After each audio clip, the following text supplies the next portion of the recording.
Hi, this is Allison Baumgartner, and this is my Module 8 Moral Compass assignment. So the first part was to summarize the resources. All of these readings and videos focused on what is a moral compass and how do we know what ours is. I think my favorite video from this selection was the moral emotions video.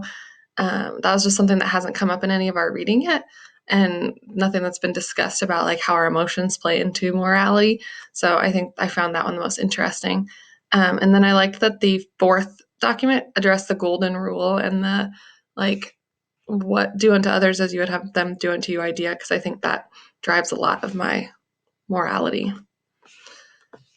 And then my moral compass. So I think generally I feel myself somewhere in this section of this moral compass.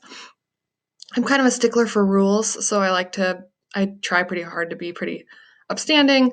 Um, but sometimes if I'm not going true north, I think it's because I don't know for sure what the right thing to do is, kind of like they've said in some of the videos, right versus right is an option. And then also, I see a little bit of depending on the situation occasionally.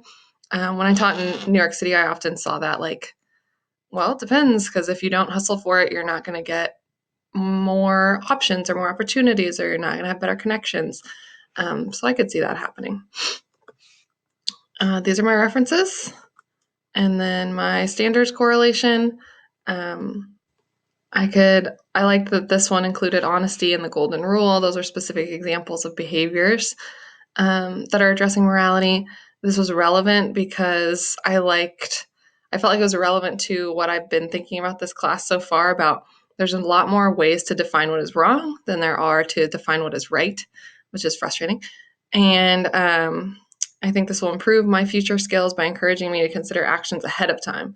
So in the first video, the speaker, or the second video maybe, the speaker was talking about you should try and think about these actions ahead of time so you don't have to like grapple with it in the moment, because that's when your emotions will come into play. So I think that is something I could work on.